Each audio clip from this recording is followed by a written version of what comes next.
capital. The meeting touched on the government's plans for the relocation of all ministries and state institutions at the new capital. The President urged intensifying efforts for making a true development at the state's administrative bodies through training employees and government cadres along the recent scientific management systems. President Sisi was briefed on the progress of the work and the projects carried out in the framework of the first phase of a Decent Life initiative for developing the countryside and preparations for the start of the initiative's second phase.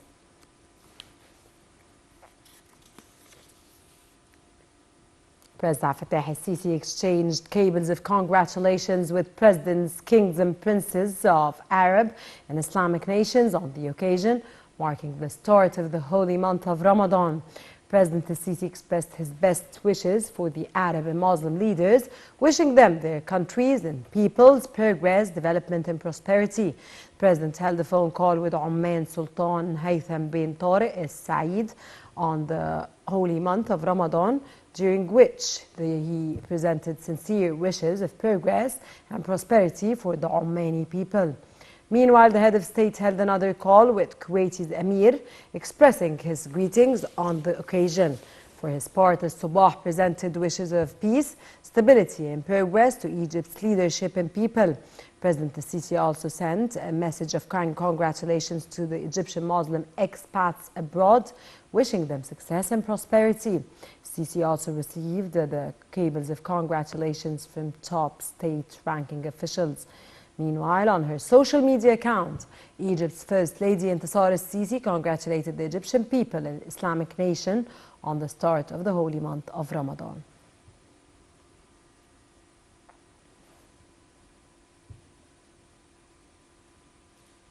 President Abdel Fattah al-Sisi performed Fajr prayer at Egypt Islamic Culture Center in the new administrative capital after its inauguration on the first day of the holy month of Ramadan. Egypt Islamic Cultural Center is a great achievement and one of the most important projects established in the new administrative capital. More details in the following report.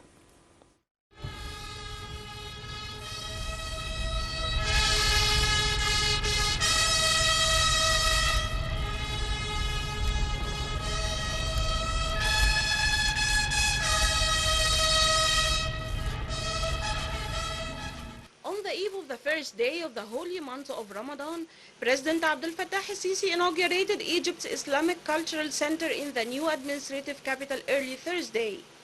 In his brief statement, the President said it is important to be together on this great occasion, praising the efforts of workers in the new capital over the past few years. President al-Sisi was accompanied by senior statesmen including Prime Minister Mustafa Madbouli, Minister of Foreign Affairs Sameh Shukri, Al-Azhar Grand Imam Ahmed Al-Tayyib, and the Minister of Religious Endowments Muhammad Mukhtar Goma. President al-Sisi was briefed on the center built in the government district and comprising Egypt Mosque, which is the world's second largest mosque. The new Islamic Cultural Center is a vital cultural center not only in Egypt, but in Africa as well. It will be a hub of activities and learning opportunities for people of all ages and backgrounds. The center is a symbol of Egypt's commitment to preserving its cultural heritage with embracing modernity.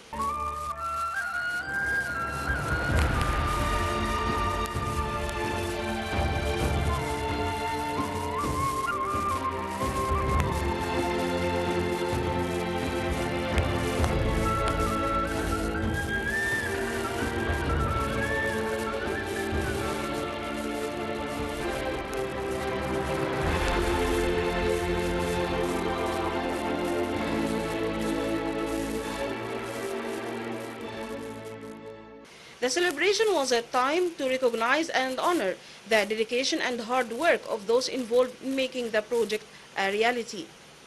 The center's opening is a significant milestone for Egypt, emphasizing its cultural and religious diversity and commitment to fostering intellectual growth and development.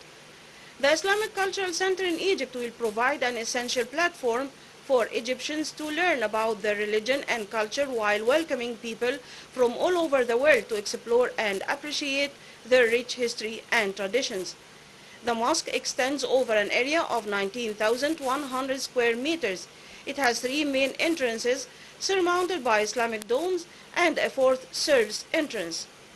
The mosque can accommodate up to 107,000 worshippers, including 12,000 in its 9,600-meter main prayer hall, 40,000 in the upper hall, and 55,000 in the lower hall. It also has a number of halls for various ceremonies and chambers for teaching Quran to men, women, and children. The establishment has a parking lot and a 7-story parking whose capacity is 3,000 cars.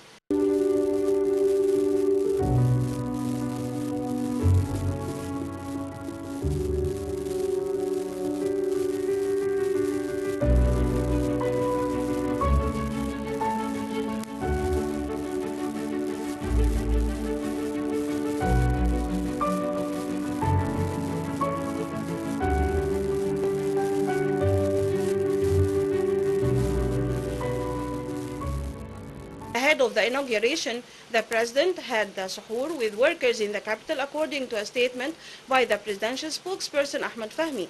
He also listened to religious songs by a number of youth singers.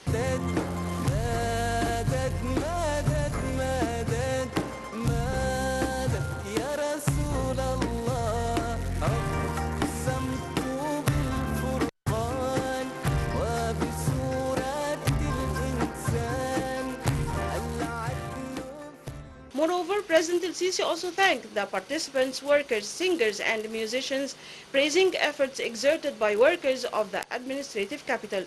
بشكر طبعا الشباب والايد العافيه اللي بتشتغل وبتعمل الاعمال الرائعه ديت على مدى السنين اللي فاتت يعني. The government has started relocating 30,000 public employees to the new capital since the beginning of the year. This step is expected to be completed by April.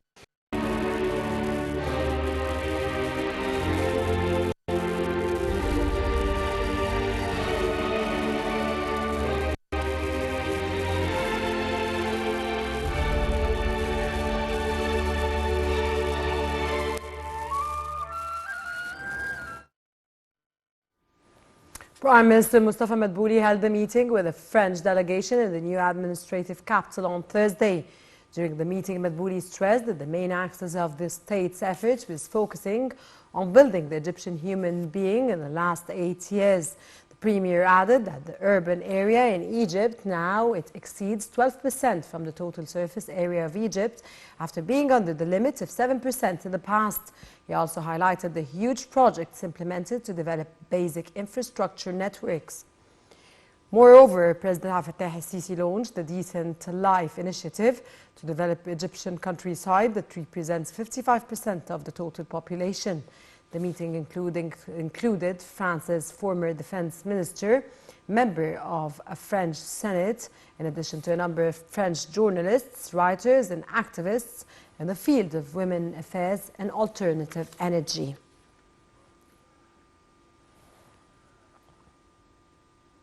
The Foreign Ministry asserted in a statement that Egypt condemned Israel's approval on a draft law permitting the return of 4 settlements to the occupied Palestinian territories. The statement rejected all illegal types and forms of Israeli settlement activity, which opposed with the international laws. Egypt also affirmed that these moves stand against the peace process and against the political and security environment in the Middle East. Earlier, the Israeli parliament on Tuesday paved the way for Jewish settlers' return to 4 settlements in the occupied West Bank by amending a 2005 law that ordered their evacuation, a move also condemned by the Palestinian Authority and the European Union.